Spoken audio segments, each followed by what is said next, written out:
Hi everyone, welcome to Anitha academy. ఇప్పుడే మన ఛానల్ని ఎవరైనా కొత్తగా చూస్తున్నట్లయితే ప్లీజ్ తప్పకుండా సబ్స్క్రైబ్ చేసుకోండి. అదేవిధంగా ఖచ్చితంగా లైక్ చేయండి. మీరు లైక్ చేయడం వల్ల మన వీడియోస్ చాలామందికి రీచ్ అవ్వడం జరుగుతుంది. కాబట్టి తప్పకుండా లైక్ చేసి సబ్స్క్రైబ్ చేసుకోండి. ఇక టాపిక్లోకి వెళ్ళినట్లయితే ఈరోజు మనం సిడిపిఓ ఈఓ గ్రేడ్ 1 మరియు గ్రేడ్ 2 ఇంకా అంగన్వాడీ సూపర్వైజర్ బిట్స్ నంబర్ 140 గురించి తెలుసుకుందాం. ఇందులో ఇచ్చే బిట్స్ అన్నీ కూడా అదర్ కాంపిటేటివ్ ఎగ్జామ్స్లలో పేపర్ 1 జిఎస్ పేపర్ ఏదైతే ఉంటుందో అందులో మీకు ఈ బిట్స్ యూజ్ అవ్వడం జరుగుతుంది. కాబట్టి జాగ్రత్తగా ప్రాక్టీస్ చేయండి. ఈరోజు టాపిక్ వచ్చేసి మహిళలపై జరుగుతున్న హింసపైన బిట్స్ అనేది ప్రాక్టీస్ చేద్దాం. ఇందులో మొదటి క్వశ్చన్, యుఎన్హెచ్సిఆర్ ప్రకారం మహిళలపై జరుగుతున్న హింస అనగా అని ఇక్కడ క్వశ్చన్ ఇవ్వడం జరిగింది. దీని ప్రకారం ఇక్కడ ఆప్షన్ ఏ చూసుకున్నట్లయితే శారీరక లైంగిక మానసిక హాని కలిగించే చర్యలనే మహిళలపై జరుగుతున్న హింసగా ఈ యుఎన్హెచ్సిఆర్ పేర్కొంది. కాబట్టి ఏ అనేది కరెక్టే. నెక్స్ట్ బి ఏమి ఇవ్వడం జరిగింది, మహిళలపై స్వేచ్ఛ స్వాతంత్రాలను వారి యొక్క ప్రజా జీవితాన్ని మరియు వ్యక్తిగత జీవితాన్ని ఇబ్బంది పెట్టే చర్యలే మహిళలపై జరుగుతున్న హింసగా యుఎన్హెచ్సిఆర్ పేర్కొంది. కాబట్టి బి కూడా కరెక్టే. మరి ఈ క్వశ్చన్కి కరెక్ట్ ఆన్సర్ ఏదవుతుంది, ఏ బీలు సరైనవి. ఆప్షన్ 3 అనేది కరెక్ట్ అవుతుంది.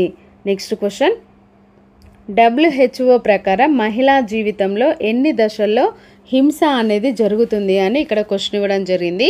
ఇక్కడ ఆప్షన్స్ చూసుకున్నట్లయితే ఏమి ఇవ్వడం జరిగింది, పుట్టుకకు ముందు.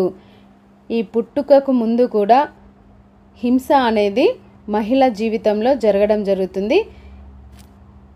అది ఏ రకంగా అంటే భ్రూణ హత్యలుగా మనం చెప్పుకోవచ్చు. నెక్స్ట్ శైశవ దశ, ఈ దశలో కూడా మహిళలపై హింస జరుగుతుంది. అదే రకంగా అంటే శిశు హత్యలు లేకపోతే ఆడపిల్లల్ని అమ్మివేయడం, ఇలాంటివన్నీ శైశవ దశలో జరుగుతున్న హింసగా మనం చెప్పుకోవచ్చు. నెక్స్ట్ బాలికా దశ, ఈ బాలికా దశలో కూడా మహిళా జీవితంపై హింస అనేది జరగడం జరుగుతుంది. అదేవిధంగా అంటే బాయ్ చైల్డ్ ప్రిఫరెన్స్ ఎక్కువగా ఉండడం, అంటే కొడుకే కావాలి కూతురొద్దు అని భ్రూణ హత్యలకు పాల్పడడం, ఇంకా కొడుకును కూతురును వాళ్ళ కుటుంబంలో వేరువేరుగా చూడడం, అంటే కూతురైతే చదివించకపోవడం కొడుకైతే చదివించడం, మంచి పోషణ ఫుడ్ను కొడుకుకు పెట్టడం కూతురికైతే పెట్టకపోవడం, ఇంకా బాల్య వివాహాలు, ఇవన్నీ కూడా బాలికా దశపై జరుగుతున్న హింస కిందికి రావడం జరుగుతుంది. నెక్స్ట్ కిషోర ప్రాయంలో జరుగుతున్న హింసకు మనం చూసుకున్నట్లయితే మహిళల్లో లైంగిక పరమైన హింసను చెప్పుకోవచ్చు. నెక్స్ట్ యుక్త వయస్సులో మహిళలపై జరుగుతున్న హింసకు గురించి చెప్పుకున్నట్లయితే గృహహింస, పనిచేసే చోట లైంగిక వేధింపులు, ఇలాంటివన్నీ కూడా యుక్త వయస్సులో మహిళలపై జరుగుతున్న హింసగా మనం చెప్పుకోవచ్చు. ఇవన్నీ దశల్ని, అంటే ఎన్నున్నాయివి, ఈ 5 దశల్ని డబ్ల్యూహెచ్ఓ ప్రకారం మహిళా జీవితంలో జరుగుతున్న హింసగా చెప్పుకోవచ్చు. మరి ఈ క్వశ్చన్కి కరెక్ట్ ఆన్సర్ ఏదవుతుంది, ఆప్షన్ 4 పైవన్నీ సరైనవే అనేది కరెక్ట్ ఆన్సర్ అవుతుంది. ఇక్కడ మనం డబ్ల్యూహెచ్ఓ ఎన్ని దశల్లో హింస జరుగుతున్నది అన్నది చెప్పుకున్నాం, అది ఏ రకంగా జరుగుతున్నది అన్నది కూడా చెప్పుకున్నాం. ఈ అంశాలని క్లియర్గా గుర్తుంచుకోండి. నెక్స్ట్ క్వశ్చన్, నవంబర్ 25th గల ప్రత్యేకత ఏంటిది అని అడగడం జరిగింది. ఇక్కడ ఆప్షన్ ఏ చూసుకున్నట్లయితే international day for the elimination of violence against women అని ఇవ్వడం జరిగింది. ఇంకా ఇక్కడ మెన్ గురించి అగెన్స్ట్ మెన్ అని ఇవ్వడం జరిగింది.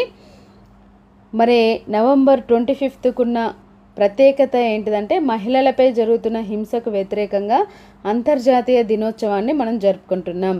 ఆప్షన్ ఏ అనేది కరెక్టే. మరి ఇక్కడ ఆప్షన్ ఏకి సంబంధించి ఎక్కడుంది, ఆప్షన్ 1లో ఏ మాత్రమే సరైనది అనేది ఉంది. కాబట్టి ఈ క్వశ్చన్కి కరెక్ట్ ఆన్సర్ ఆప్షన్ 1 అనేది కరెక్ట్ ఆన్సర్ అవుతుంది. ఇక్కడ మ్యాచింగ్ ఇవ్వడం జరిగింది. భ్రూణ హత్యలు ఎక్కువగా ఎక్కడ జరుగుతున్నాయంటే ఉత్తరప్రదేశ్లో. మహిళలపై సైబర్ నేరాలు అనేది ఒడిస్సా రాష్ట్రంలో ఎక్కువగా జరుగుతున్నాయి. యాసిడ్ దాడులు పశ్చిమ బెంగాల్లో ఎక్కువగా జరుగుతున్నాయి, అంటే ఫస్ట్ ప్లేస్లో పశ్చిమ బెంగాల్ ఉంది.